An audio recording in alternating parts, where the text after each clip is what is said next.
kuan sila, mag-set sila kanang mga meetings, pero ang ilang pagkuan sa ilang meeting muna tapupunto ang ilang mga halad, pero ang purpose nila ana para na silang sa ilang pastor.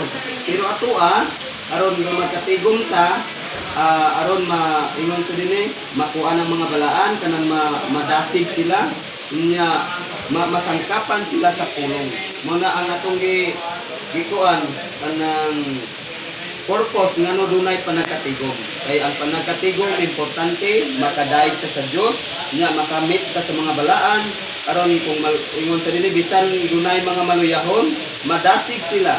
Kung dunay mga masakiton, maayo sila tungod sa pulong sa Dios kay duna kana ang pulong sa Dios makaayo, makapatagbaw natong mga Kristohanon.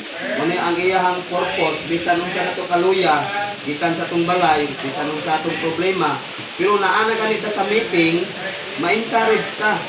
Inig makadungog kag pulong nga subay sa atong gikinahanglan, na madasig ta, maligpon pud ta mga igsoon.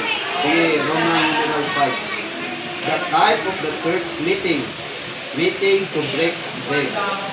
In Acts 20 verse 7 says, and on the first day of the week, when we gathered together to break bread. To break bread is to eat the Lord's Supper, remembering the Lord who died for us. This should be the first kind of regular meeting for us who have been redeemed by the Lord's death. Makita rin nato may sun sa Acts 20 verse 7.